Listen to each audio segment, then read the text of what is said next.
bagaimana sebenarnya identitas umat Rasulullah sallallahu alaihi wasallam. Sebab apa? Adalah suatu hal yang wajar bahwa seorang pengikut menyesuaikan tingkah laku, gaya hidup dengan orang yang diikutinya. Jangankan di dunia ini, di akhirat nanti, identitas ini akan dimintakan pertanggungjawaban jawab dan akan ditanyakan kepada kita. Sekurang-kurangnya menjadi pengikut rombongan orang besar merupakan suatu nikmat. Paling tidak kita bisa numpang mujur. Kalau saya berangkat ke Bali ikut rombongan Pak Menteri misalnya, saya bisa bebas timbangan, tas saya tidak usah diperiksa-periksa barangkali. Kenapa? Ini rombongannya Pak Menteri, numpang mujur. Itu sekurang-kurangnya. Tetapi tentu untuk menjadi anggota rombongan Pak Menteri ini kan harus ada tanda, ciri-ciri atau yang disebut identitas. Kalau kita mengaku dan memproklamirkan diri sebagai umat Nabi Muhammad, sebagai pengikut beliau, apa sih identitasnya, ciri-cirinya? Inilah yang akan kita bicarakan pada kesempatan ini, bersumber dari surah Al-Fatah ayat 29. Allah Subhanahu wa taala menjelaskan Muhammadur Rasulullah, bahwa Nabi Muhammad itu adalah utusan Allah, pesuruh Allah, walladzina ma'ahu, dan orang-orang yang bersamanya, orang yang mengikuti ajarannya, para sahabatnya, kita ini para pengikutnya, mempunyai ciri atau identitas. Dalam ayat ini ada 5 ciri yang dijelaskan. Pertama, asyidda'u 'alal kuffar.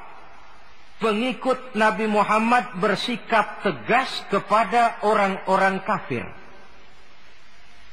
Apa artinya tegas di sini?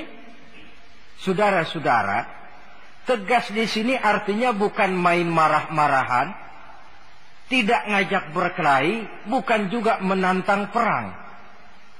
Tegas di sini artinya mempunyai prinsip, mempunyai garis yang nyata di dalam keyakinan beragama. Garisnya apa? Tidak lain, lakum dinukum waliyadin. Bagi Tuhan agama Tuhan, bagi kami agama kami. Silahkan Tuhan melaksanakan agama Tuhan, kami akan melaksanakan agama kami. Kami menghormati Tuhan, Tuhan pun menghormati kami. Tetapi soal agama tidak usah dicampur adukkan. Identitas semacam ini perlu kita tegakkan kembali. Sebab apa? Sebab di zaman sekarang orang mulai mengaburkan nilai-nilai kebenaran dari agama, yang pada akhirnya menanamkan sikap ngambang terhadap agama.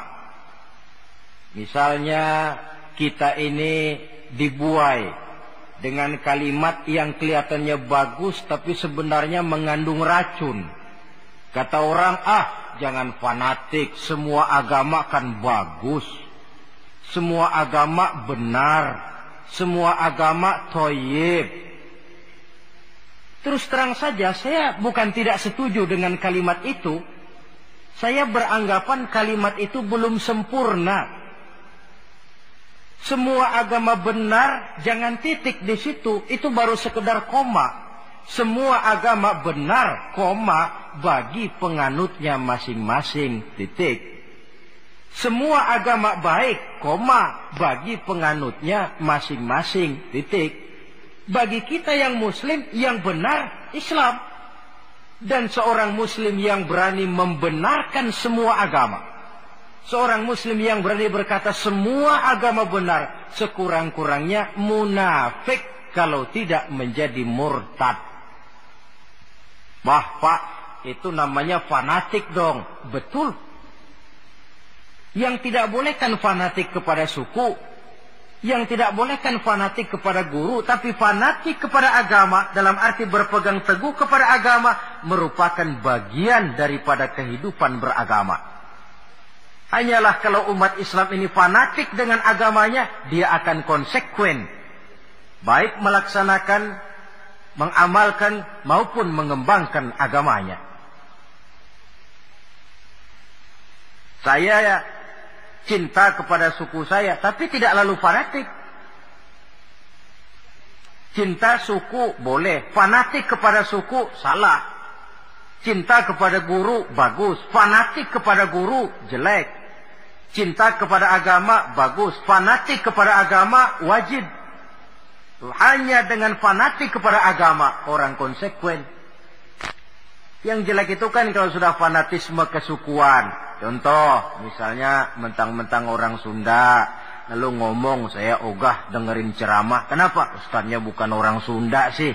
Ini nggak benar, emangnya Nabi Muhammad kelahiran Ciamis? Kan tidak.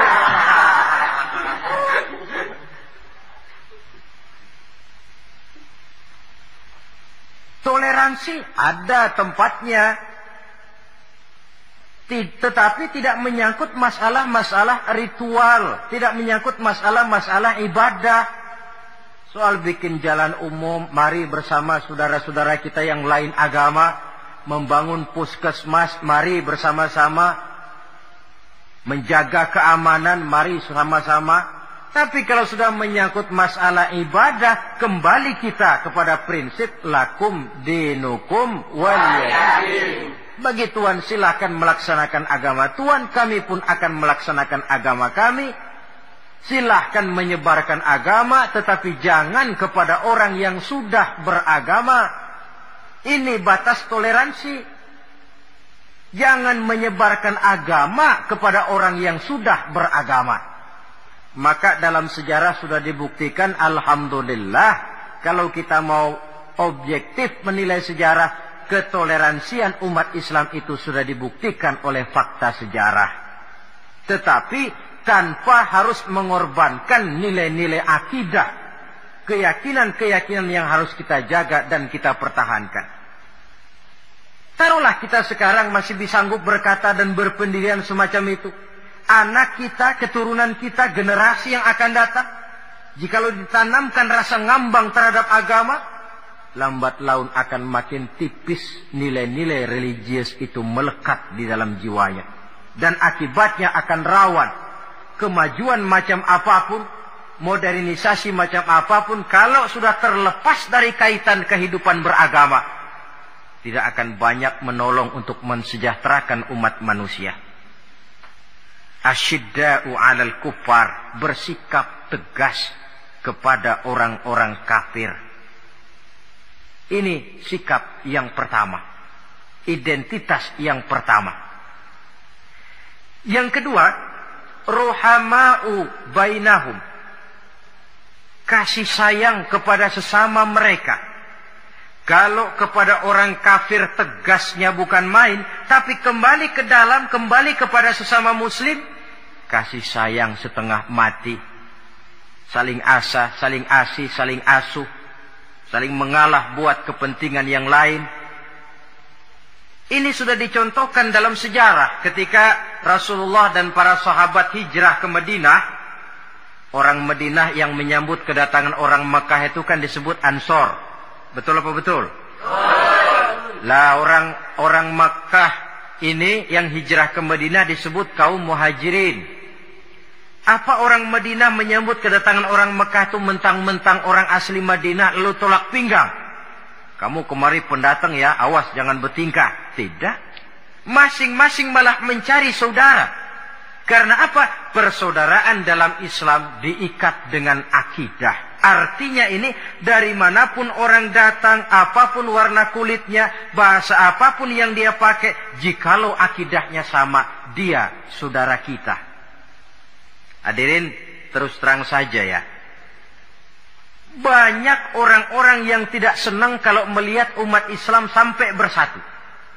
Maka segala macam cara mereka lakukan agar kita jangan bersatu. Terang-terangan menghantam Islam, tidak mungkin orang berani. Kenapa? Saya pikir sebodoh-bodohnya umat Islam dia masih fanatik sama agamanya. Dia masih sanggup bilang, "Mas, gue emang gak sembayang, tapi agama gue lu hina, gue bacok lu." Itu kan positif, fanatisme agama namanya. Maka orang menghantam Islam itu lalu gak berani terang-terangan. Caranya, belajar dari Van der Plas, belajar dari Snokhorgronya. Mau menghantam Islam, masuk ke tengah-tengah umat Islam. Pakai peci, kalau perlu pakai sorban, pakai sorban. Tidak bisa assalamualaikum, latihan, assalamualaikum. Hantam Islam dari dalam. Caranya, kalau perlu dibuatkan merek-merek Islam. Yang mereknya Islam, tapi tujuannya bikin kacau dalam Islam. Muncullah yang namanya Islam ingkar sunnah. Muncul yang namanya Islam sejati. Islam. Mereknya Islam. Tujuannya bikin kacau dalam Islam. Kalau dia sudah mengkafirkan orang lain yang tidak sepaham dengan dia. Tidak mau bermakmum kepada orang yang sepaham dengan dia. Kalau cara ini tidak kena, mereka putar lagu lama. Apa lagu lama itu? Lagu khilafiyah. Lagu lama itu. Supaya kita sengketa sesama kita, mempersoalkan hal-hal kecil. Waktu terbuang, energi habis untuk mempermasalahkan hal yang tak pernah kunjung selesai. Sering kejadian toh di kampung-kampung. Yang satu pakai usolli, yang satu tidak, lalu pisah RT. Yang satu azan sekali Jumatan, yang satu 2 kali, lalu bangun masjid lagi. Yang satu kunut, yang satu tidak, asah golok. Persoalan yang semacam ini sampai kiamat tidak akan kunjung selesai. Oleh karena itu potensi yang besar ini tidak tersalurkan dengan wajar karena kita centang perenang di dalam. Tidak pandai menjaga kesatuan dan persatuan sebagai modal dasar untuk berbuat yang lebih baik. Adalah lebih baik kita ini mencari titik-titik persamaan dan bukan memperbesar pola perbedaan. Ruhama'u bainahum, kasih sayang sesama mereka.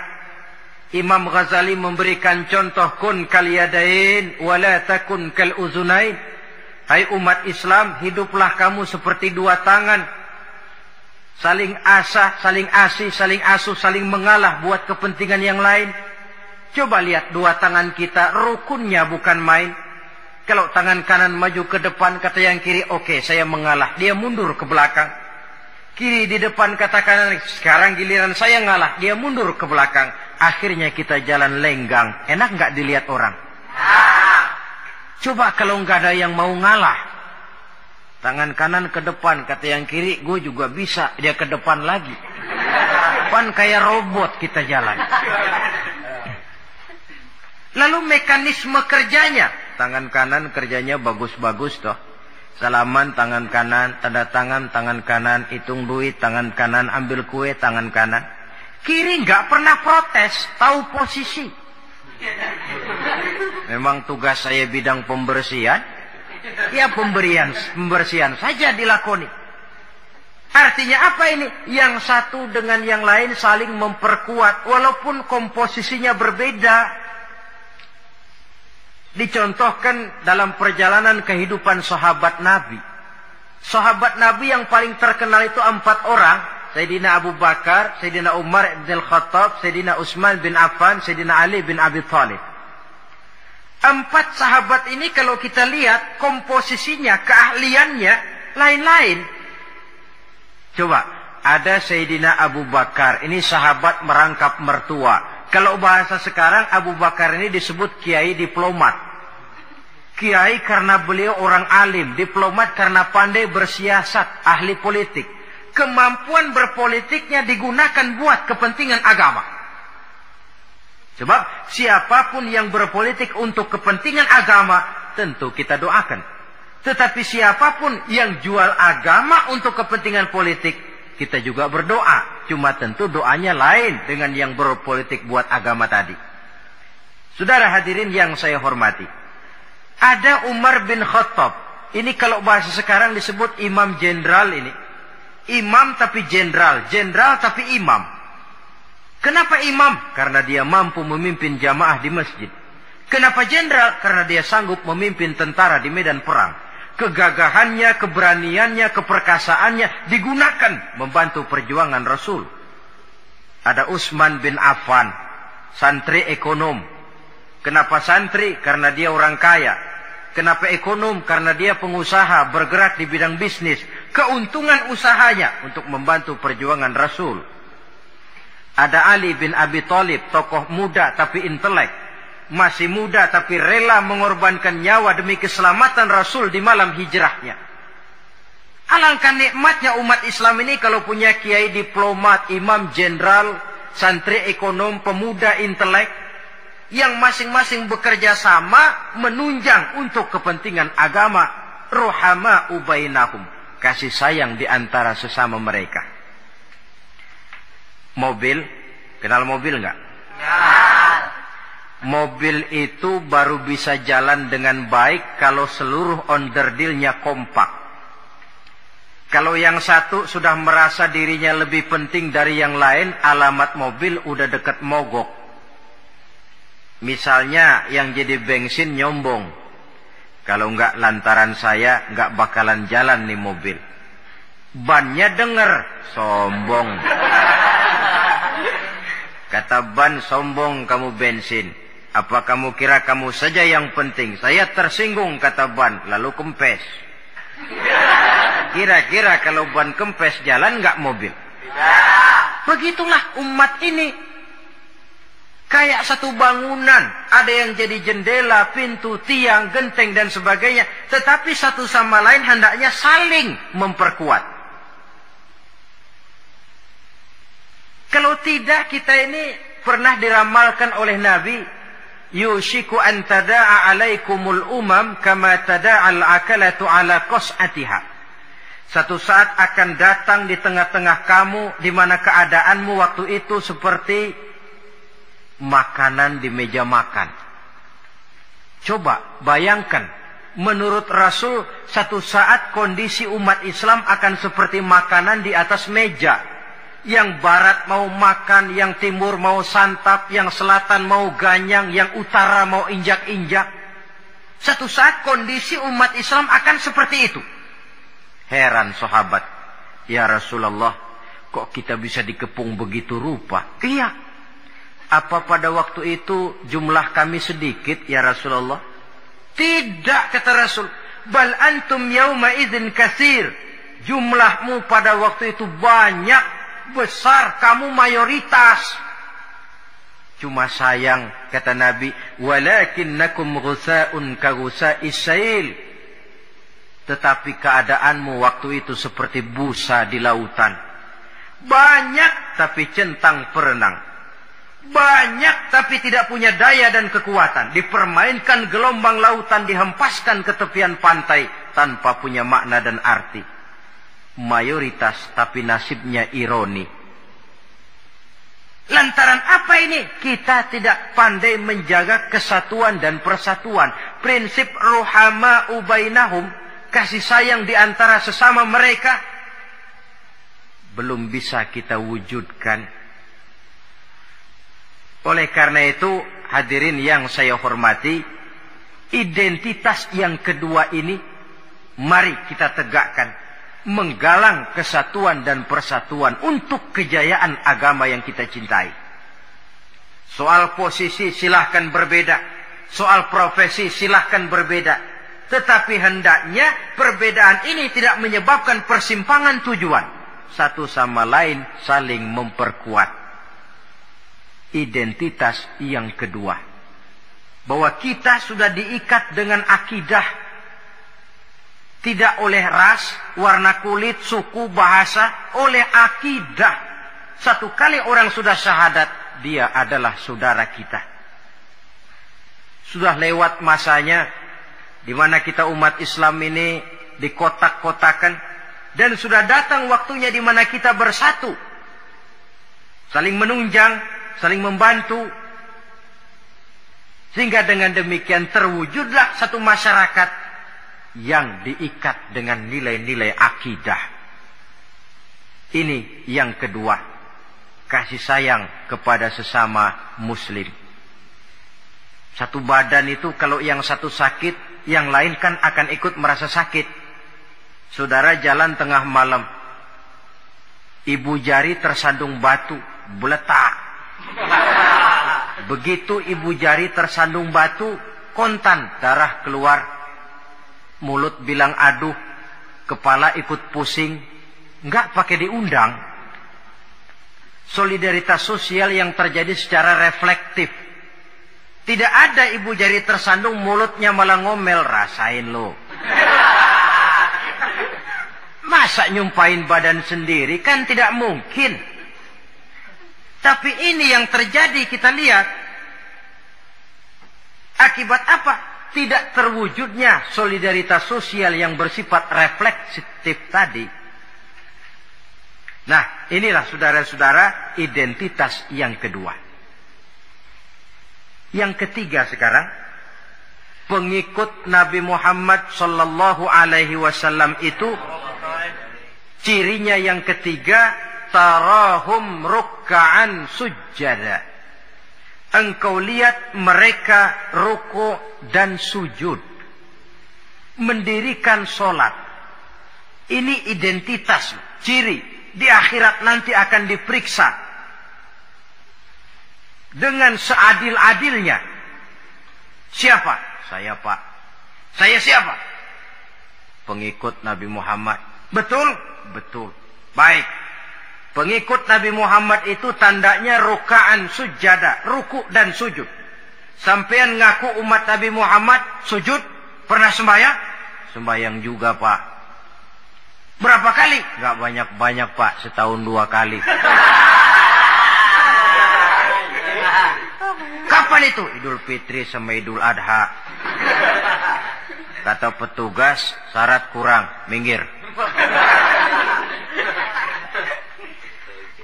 Sebab sering dikatakan sholat itu kan ada yang harian, ada yang mingguan, ada yang tahunan. Ada yang sholatnya harian. Yang harian ini juga 2 macam. Ada yang belang-belang, ada yang mulus. Kalau yang belang-belang itu kalau zuhur sholat, asar out. Asar kepegang, maghribnya melayang. Maghrib ketangkap, isaknya terbang. Itu lumayan ketimbang yang seminggu sekali, cuma Jumat saja. Yang Jumat pun agak lumayan lah daripada yang setahun 2 kali, cuma Idul Fitri dan Idul Adha.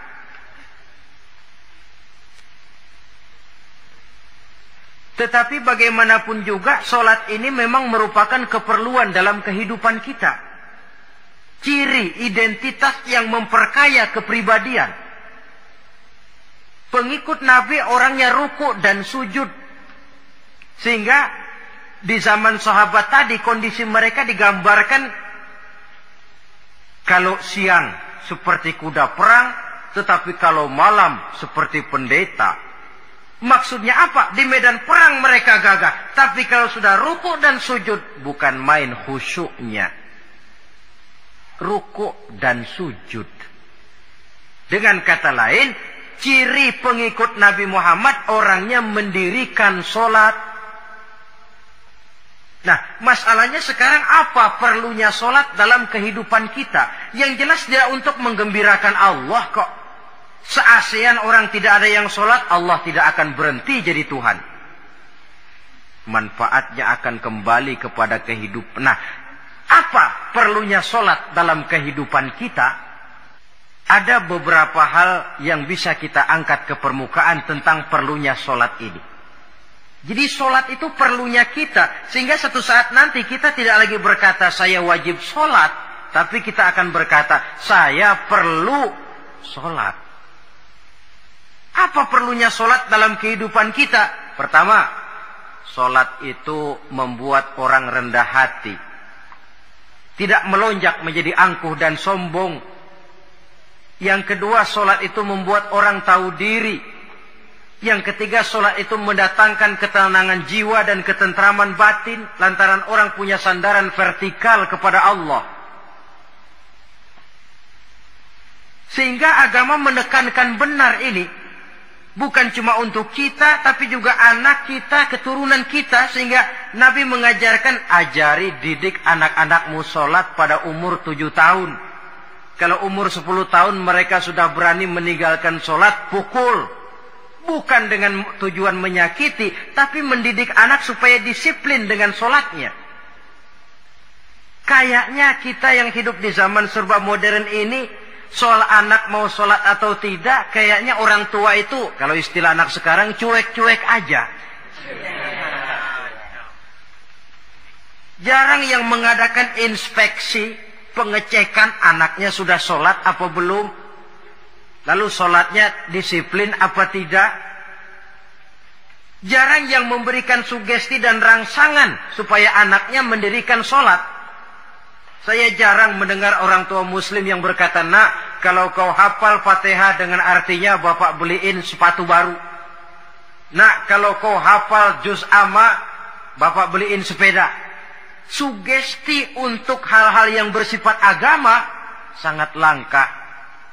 Tapi kalau sudah hal-hal yang bersifat umum, wah, nak, kalau kamu lulus nanti SD ya, kita piknik ke Tangkuban Perahu, lulus SMP tur ke Bali, lulus SMA piknik ke Singapura. Rangsangan dan dorongan, baguslah itu. Tetapi alangkah akan lebih bagusnya jika untuk hal-hal yang bersifat agama kita pun sanggup memberikan sugesti, rangsangan dan dorongan kepada anak-anak kita. Sehingga sejak kecil mereka sudah terbiasa dengan sholat. Sejak kecil mereka sudah disiplin dengan sholatnya. Sebab kalau tidak, kayu itu kalau mau dibengkokkan pada saat dia masih kecil. Kalau sudah besar baru mau dibengkokin, repot kayu itu. Membentuk orang soleh itu harus dimulai sedini mungkin. Karena itu salah satu fungsi sholat Allah jelaskan, inna sholata tanha 'anil fahsya wal munkar. Bahwa sholat yang dikerjakan dengan betul mampu mencegah manusia dari perbuatan yang keji dan munkar. Jadi dengan kata lain, orang yang disiplin dengan sholat, terpeliharalah dirinya dari perbuatan yang keji dan munkar. Hadirin yang saya hormati, suatu kenyataan barangkali yang memang tidak bisa kita pungkiri, bahwa kemajuan ilmu pengetahuan dan teknologi sekarang ini makin mengagumkan. Dunia seolah-olah telah dirombak oleh manusia dari sebuah daerah kosong menjadi gedung-gedung pencakar langit yang tinggi. Orang sudah bertandang ke bulan, dan dalam beberapa tahun mendatang boleh jadi akan bertandang pula ke planet-planet lainnya. Kekurangan air minum bisa diatasi dengan penyulingan air laut. Kekurangan areal pertanian bisa diatasi dengan merombak gurun pasir yang gersang dan tandus menjadi sawah ladang yang menghasilkan kebutuhan hidup manusia. Tapi seiring dengan itu menjadi pertanyaan, makin sejahterakah umat manusia? Tercapaikah kebahagiaan? Pada sisi lain kita melihat kemajuan itu melahirkan hal-hal yang tidak kita harapkan. Apa yang kita sebut dengan penyakit dunia modern, yang rupanya makin banyak dokter, makin banyak juga penyakit, makin banyak rumah sakit, makin aneh nama penyakit. Pola yang paling berbahaya ialah jikalau kemajuan itu menyebabkan manusia sampai mendewa-dewakan ilmu dan teknologi. Dan ini yang sering saya istilahkan dengan berhala abad 20. Kalau dulu orang menyembah berhala yang namanya Latta, Uzza, Manat, Hubal, orang zaman sekarang secara tidak langsung banyak yang menjadi penyembah komputer, penyembah sains dan teknologi, mendewa-dewakan otak, lalu lupa bahwa sepanjang yang bisa dilakukan oleh manusia adalah berusaha dan berusaha, sementara ketentuan mutlak datang dari Allah Subhanahu wa ta'ala. Disinilah perlunya ruku dan sujud, agar manusia tahu benar hakikat dari mana dia datang, di mana dia sekarang, mau apa dia di sini, dan kemana dia akan pulang. Oleh karena itu, pada kesempatan ini saya mengajak, marilah identitas ini kita tegakkan dalam diri kita, menjadi pengikut yang ruku dan sujud di hadapan Allah. Sebab di sana terdapat sumber kekuatan. Baik dia kekuatan batin, kekuatan jiwa, kekuatan dalam semangat perjuangan, kekuatan dalam menegakkan yang ma'ruf dan menghancurkan yang munkar. Sandaran kita kepada Allah. Saudara mungkin masih ingat ketika Rasulullah dan Abu Bakar hijrah, mereka berdua tidak langsung ke Madinah, tapi berada di Gua Thur 3 malam 2 hari lamanya. Orang kafir Quraisy yang mengejar sampai juga di mulut gua itu. Andai kata mereka menengok saja ke bawah, sudah kelihatan Nabi dan Abu Bakar. Tapi mereka tidak menoleh. Nabi dengan mantap berkata kepada Abu Bakar, "La takhaf wa la tahzan ya Abu Bakar, innallaha ma'ana." Abu Bakar, kau tidak usah takut, tidak usah sedih, Allah bersama kita. Ucapan ini mantap kalau diucapkan oleh orang yang ruk'an sujada. Benar-benar melakukan ruku dan sujud kepada Allah. Mempunyai backing yang tidak kepalang tanggung, yang serba maha. Ya itu kalau memang saudara perlu cari backing, jangan kolonel, tanggung. Jangan brigjen, tanggung. Carilah backing yang serba maha. Maha gagah, maha kaya, maha tahu, maha segala-galanya. Berbackinglah kepada Allah saja. Dengan jalan ruk'an sujada, ruku dan sujud dalam kehidupan ini. Ini identitas yang ketiga. Yang keempat sekarang, pengikut Nabi itu apa tandanya? Yabtaghuna fadlan minallah wa ridwana. Mereka selalu mencari karunia dan keridhaan Allah. Karunia dan keridhaan. Jadi tidak hanya mencari sekedar karunia, tetapi juga mencari ridho. Oleh karena itu seorang pengikut Rasul, di dalam dia berdagang misalnya, dibatasi oleh pertanyaan, cara saya ini Allah ridho apa tidak? Dia cari rezeki, dibatasi oleh pertanyaan, Allah ridho apa tidak? Dia menginginkan jabatan yang tinggi, tapi tetap dalam kerangka pertanyaan, kalau cara ini Allah ridho apa tidak? Sehingga tidak lantas menghalalkan cara apapun halal asal tujuan tercapai, itu kan caranya PKI. Asal tujuan tercapai cara apa saja halal. Seorang muslim pengikut baginda Nabi tidak diajarkan semacam itu. Kenapa perlu mencari keridhaan Allah, karunia yang Allah ridho? Karena apapun yang kita pakai, apapun yang kita makan terutama, jikalau bersumber dari sesuatu yang Allah tidak ridho, katakan yang haram misalnya, akan mempengaruhi gaya dan gerak hidup kita. Contoh, kata Imam Ghazali, kalau engkau terlalu senang memakan makanan yang haram, dia akan mempengaruhi caramu berpikir, sehingga kau akan cenderung berpikir yang haram. Mencari karunia yang Allah ridho. Dan hidup itu kalau sudah mendapat ridho Allah, sudah satu kenikmatan yang tidak bisa dibeli dengan nilai materi yang bagaimanapun banyaknya. Karena itu biarlah kita orang mukmin ini di dunia hidup kaya, asal Allah ridho saja. Enggak apa-apa. Biar rumah kita gedung, punya mobil bagus, uang banyak, kalau Allah ridho enak. Daripada sudah melarat, tinggal di pinggir kali, rumahnya gubuk, Allah marah lagi. Kapan mau senang orang macam begitu? Jadi biarlah kita ini bahagia di dunia, asal di akhirat masuk surga. Tidak apa-apa. Mencapai kebahagiaan di dunia dan di akhirat. Cari karunia Allah sebanyak-banyaknya. Karena memang bumi dan segala fasilitasnya diperuntukkan bagi manusia. Dan karunia Allah itu ada dimanapun kita pergi. Dahulu ketika turun perintah hijrah, sebagian sahabat berpikir-pikir, Kalau saya hijrah ke Madinah, di Madinah mau makan apa saya? Ini Mekah kan jelek-jelek, kampung sendiri. Umpama kepepet, ngutang-ngutang dikit, orang masih percaya lah. Kalau ke Madinah, ngutang sama siapa? Takut dia kalau hijrah ke Madinah tidak dapat makan. Allah memberikan jaminan, qul li'ibadiyalladzina amanu inna ardi wasi'ah fa iyaya fa'budu.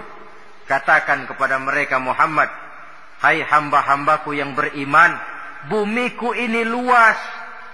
Di Mekah kau makan, hijrah ke Madinah juga kau akan makan. Apalagi hijrahmu karena membela agama. Jangan karena membela agama kau takut kelaparan. Artinya apa? Karunia Allah itu ada dimanapun. Kalau kita mau berusaha, tetapi jangan lupa usaha itu harus yang Allah ridho. Kalau sekedar hasil usaha, cara apapun boleh, ya dapat. Tetapi tanpa ridho, semuanya tidak akan membawa ketenangan, ketentraman, dan kebahagiaan.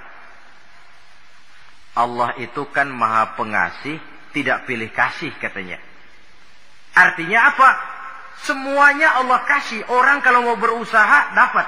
Itu logika. Sunnatullah, kata kita. Hukum alam, kata orang. Kalau mau berusaha, mesti dapat. Tetapi kasih sayang Allah ini tidak diberikan kepada setiap orang. Kalau pengasihnya berlaku kepada semua orang, mau kafir, mau beriman, kalau berusaha dapat. Itu Rahman namanya. Tapi Allah tidak cuma Rahman, Allah juga Rahim, Maha Penyayang. Bedanya apa? Orang yang dikasih itu belum tentu disayang. Tetapi kalau disayang, mesti dikasih. Kalau tidak dikasih, tentu ada pertimbangan lain untuk kepentingan kita. Misalnya, anak kita baru kelas 1 SMP, datang, Pak beliin motor buat sekolah. Kita lalu menilai anak ini nggak ada motor saja, kadang-kadang jarang sampai ke sekolah. Apalagi dibeliin motor, bisa dari rumah berangkat ke sekolah nggak sampai. Tidak dibelikan bukan karena tidak sayang, justru karena sayangnya ada pertimbangan lain untuk kepentingan si anak. Tetapi kadang-kadang anak sendiri berpikirnya lain. Bapak katanya sayang, minta dibeliin motor saja tidak dibelikan. Dia menilai orang tuanya tidak sayang. Padahal justru sayangnya lalu tidak dibelikan. Begitulah satu contoh kecil dari keridhaan Allah ini. Jika Allah sudah memberikan ridhonya kepada kita, segala yang kita mau diberikannya. Kalau tidak juga diberikan, tentu ada manfaatnya untuk kemaslahatan kita. Allah Maha Tahu. Misalnya orang mengeluh, saya akan sembahyang rajin, ngapa rezeki seret bener sih? Apa saya berhenti lagi sholat? Allah lebih tahu maslahatnya.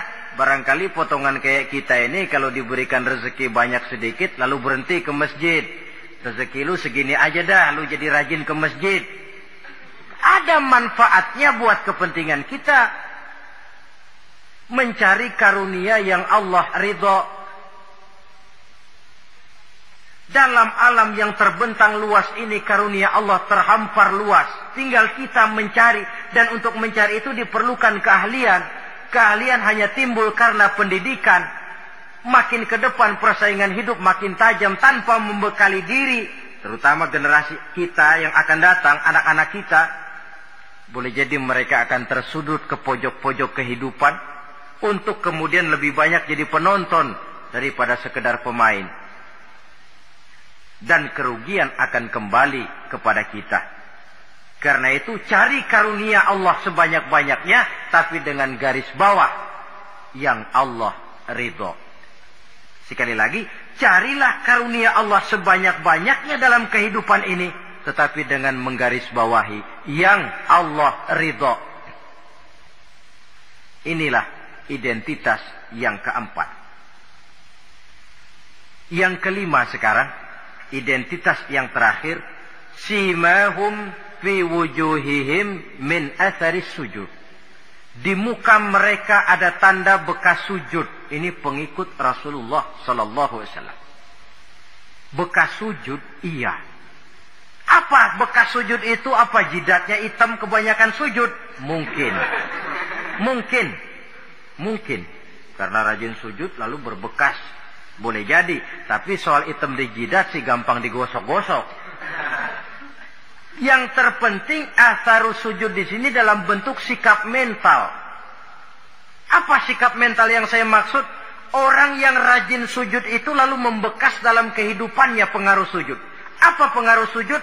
Karena rajin sujud timbul ikhlasnya. Kalau sudah berbuat yang penting itu Allah. Orang lain mau tahu atau tidak, orang lain mau puji atau tidak, yang penting Allah. Sebab kalau sudah dia usolli fardal maghribi Allahu Akbar, dia tinggalkan dunia dan seluruh isinya. Naik dia menghadap Allah. Selamat tinggal sebentar dunia, nanti saya balik lagi. Yang ada cuma dia dan Allah dalam dialog langsung. Timbul keikhlasan, terjemahannya dalam kehidupan. Berbuat tanpa pamrih, tidak suka menepuk jasa dan menghitung jasa. Sebab biasa orang itu kalau sedang perang tidak sempat ngaku jadi pahlawan. Tapi kalau perang sudah selesai, yang gak kenal bedil ngaku pahlawan. Kalau perang sedang berkecamuk, jarang yang mengaku pahlawan. Kalau sudah perang selesai, masing-masing nepuk dada. Seorang yang ikhlas, seorang yang berbuat tanpa pamrih, dan ini pengaruh sujud dalam kehidupan. Lalu apalagi timbul jujurnya. Kenapa? Kalau dia sholat zuhur 4 rakaat, lalu umpama selesai 3 rakaat dia salam, orang lain tentu tidak tahu dia korupsi 1 rakaat. Tapi kenapa tidak dia lakukan? Ada Allah sih yang tahu. Timbul kejujuran, disiplin murni yang berakar dari hatinya sendiri. Lalu apa lagi? Kesabaran. Dilatih lewat sholat. Kalau belum selesai 4 rakaat, jangan berhenti sholat isya umpamanya. Dan banyak lagi pengaruh-pengaruh atharus sujud. Ini di dunia. Di akhirat nanti kata Nabi, inna ummati ya'tuna yaumal qiyamah ghurran muhajjalin min atharil wudu. Umatku di hari kiamat nanti akan datang menghadap Allah dengan muka berseri-seri dari sebab air wudu. Mukanya bersinar-sinar karena di dunia rajin wudu. Sehingga barangkali di akhirat nggak perlu ngaku-ngaku kita. Ya Rasulullah, saya umatmu, tidak perlu. Rasulullah lihat sendiri, wah ini mukanya bersinar-sinar. Ta'ali ummati, umatku sini, umatku sini. Kalau di dunia rajin kena air wudu. Ya rajin wudu artinya kan rajin sholat. Masa ada orang wudu aja nggak sholat, kan model. Kalau muka tidak pernah tersentuh wudu, kalau muka tidak pernah sujud, teriak-teriak kita mengaku ya Rasulullah, saya umatmu ya Rasulullah. Kata Rasulullah, enggak ada umat saya yang dekil kayak sampean.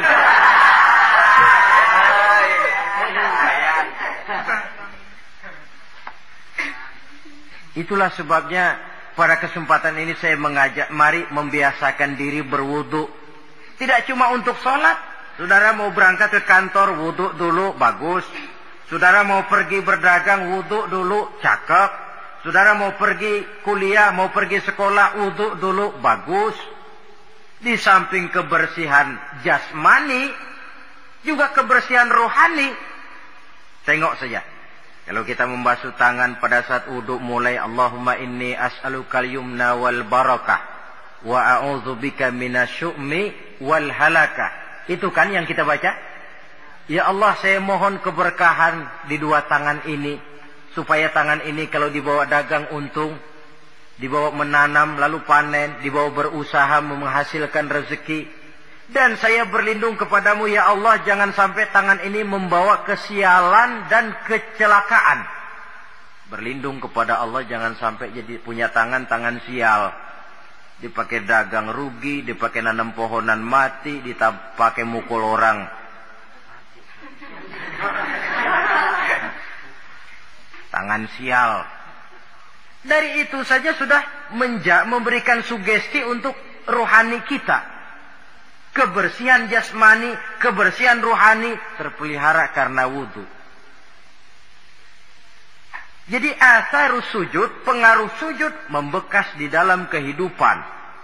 Sehingga oleh Syekh Muhammad Abduh dijelaskan, walikulli ibadatin minal ibadati sahihah asarun fi taqwimi akhlaqil qaimi biha wa tahzibi nafsihi. Setiap ibadah yang dikerjakan dengan betul pasti mempunyai pengaruh yang nyata dalam meluruskan moral, akhlak orang yang melaksanakan ibadah itu sendiri. Jadi sujud kita betul apa tidak? Lihat saja pengaruhnya dalam kehidupan kita.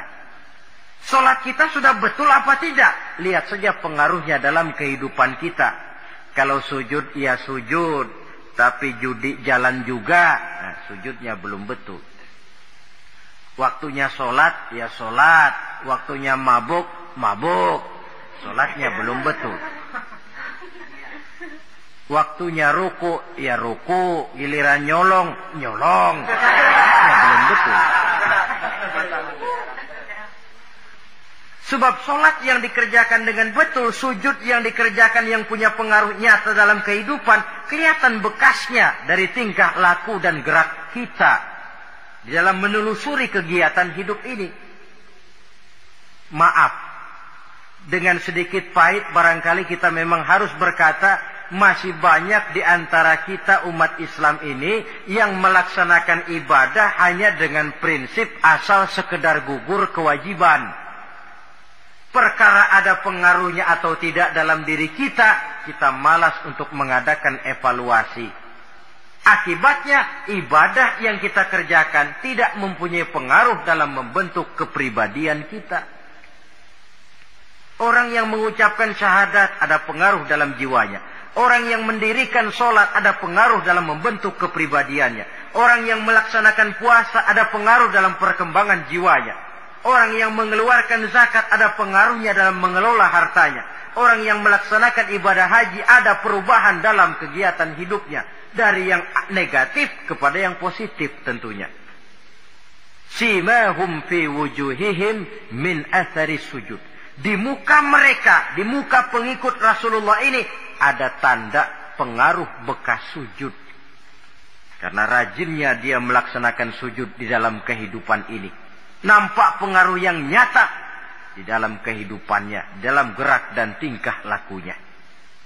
Saudara hadirin, ma'asyiral muslimin rahimakumullah. Inilah 5 identitas yang harus kita tegakkan jikalau kita mau jadi umat yang konsekuen. Tidak sekedar bangga-banggaan menyandang titel umat Nabi, apalagi konon mengharapkan syafaatnya di akhirat nanti, padahal sebagai pengikut kita tidak menyesuaikan diri dengan yang kita ikuti. Bagaimana mau mengharapkan fasilitas yang namanya syafaat? Bahwa syafaat pertolongan Rasul itu ada, tetapi fungsinya kan ibarat orang punya kain, syafaat itu nambel. Saudara punya kain, sobek-sobek sedikit, ditambal oleh yang namanya syafaat. Sholat kurang sedikit, ditambal oleh syafaat. Sodakoh ada campur riak sedikit, tidak karena Allah sedikit. Syafaat. Jadi kalau punya kain, sobek, ada syafaat. Lah kalau kainnya tidak punya, yang mau ditambal apanya? Sholat tidak, puasa tidak, di akhirat aman dah dapat syafaat. Tentu terlalu berlebihan, terlalu optimis mengharapkan sesuatu yang kita memang tidak punya modal dasar untuk memperolehnya. Baiklah ya, kesimpulan. Pertama, sebagai pengikut kita harus menyesuaikan diri dengan yang kita ikuti. Identitas. Suatu umat hanya akan berwibawa, hanya akan dihitung dan dipandang orang kalau dia tegak dengan identitasnya. Kalau macan sudah kehilangan sifat galaknya, orang tidak takut lagi kepada macan. Dan kalau kambing sudah kehilangan sifat jinaknya, banyak orang takut miara kambing. Kalau umat Islam sudah kehilangan identitasnya, dia akan menjadi umat yang kehilangan wibawa dan tidak pernah ditakuti oleh musuh-musuhnya. Seenaknya saja orang mengacak-acak kehidupan kita sebagai umat kalau tidak punya identitas. Yang kedua, kesimpulan yang kedua, identitas itu bisa kita ringkaskan. Pertama, tegak dengan keyakinan inna dina indallahil Islam. Menumbuhkan fanatisme agama dalam arti berpegang teguh kepada agama. Menempatkan toleransi pada tempatnya yang wajar. Tidak mencampur adukan semua agama. Tegas di dalam mempertahankan akidah. Kemudian yang ketiga, perlu menegakkan solidaritas sosial yang bersifat reflektif untuk menegakkan wibawa kita sebagai umat, supaya potensi dari umat yang mayoritas ini dimanfaatkan oleh umat itu sendiri. Kalau tidak, kita cuma akan menang jumlah saja, menang bilangan, kuantitas yang tanpa kualitas. Dan kalau ini yang terjadi, nasib kita akan seperti buih di lautan. Banyak, tapi kata orang kampung cuma menang groyokan. Tidak punya daya dan kekuatan, dicampakkan orang ke kiri dan ke kanan, hanyut oleh arus. Bukan menciptakan arus, tapi malah hanyut oleh arus. Bukan menciptakan model, tapi malah mengikuti model. Bukan menciptakan irama tersendiri, malah diatur oleh irama orang lain. Ini yang menyebabkan ironi. Tegaklah dengan kesatuan dan persatuan, dengan lebih memperbanyak mencari titik-titik persamaan, dan bukan memperbesar titik-titik perbedaan. Yang keempat, rukuk dan sujud sebagai sandaran vertikal kepada Allah. Selama kita umat ini masih rajin rukuk dan sujud, selama itu pula nilai optimisme masih ada dalam jiwa dan diri kita. Ya Allah, persilahkan orang memperlakukan kami sesuka hatinya, tapi kami yakin ya Allah, Engkau tidak akan mendiamkan. Satu saat pertolonganmu mesti datang. Itu akan mantap kita ucapkan kalau kita melaksanakan rukuk dan sujud.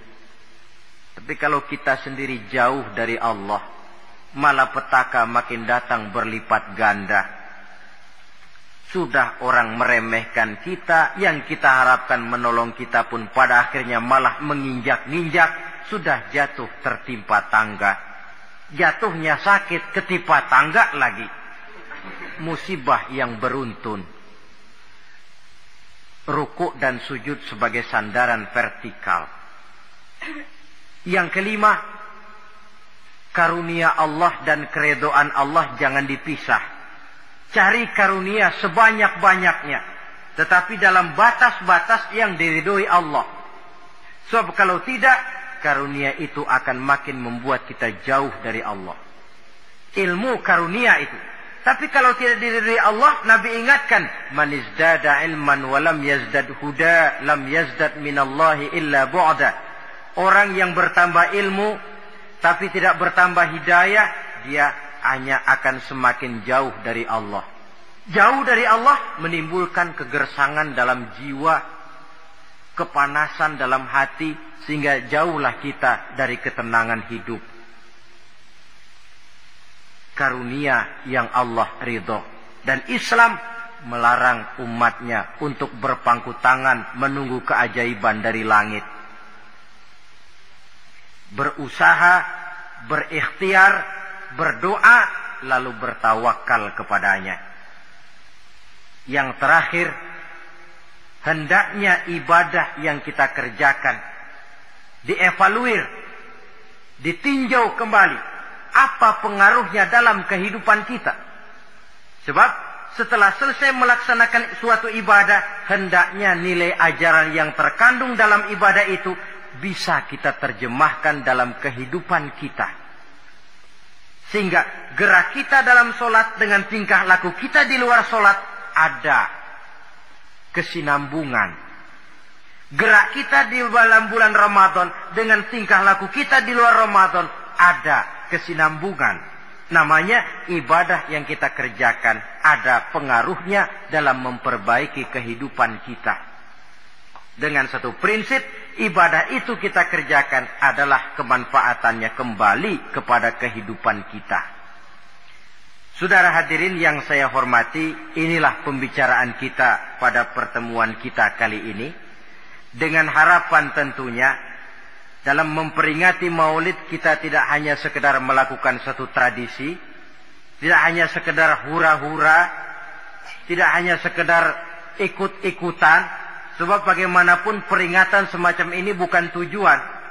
Ini cuma sekedar alat. Kalau peringatannya yang jadi tujuan, selesai memperingati, selesai sudah. Kayak saudara tujuannya mau ke Bogor. Kira-kira kalau sudah sampai Bogor pulang lagi enggak? Pulang. Kenapa? Tujuan sudah tercapai. Tujuannya cuma memperingati Maulid. Sudah selesai. Ya sudah selesai segala-galanya. Yang tidak sholat kembali tidak sholat. Yang teler kembali teler. Pokoknya kan udah Maulid. Itu kalau dijadikan tujuan. Maulid sekali lagi bukan tujuan, cuma sekedar alat. Tujuan kita diantaranya mencari identitas, menyesuaikan diri sebagai seorang pengikut dengan Rasulullah yang kita ikuti itu. Inilah pembicaraan kita kali ini. Mudah-mudahan 5 identitas ini Allah berikan kekuatan untuk bisa kita tegakkan dalam diri kita masing-masing. Sehingga kebanggaan sebagai pengikut Nabi dibuktikan dengan amal perbuatan kita. Terima kasih banyak atas segala perhatian. Mohon maaf atas segala kekurangan. Usikum wa iyaya bitaqwallah. Wassalamualaikum.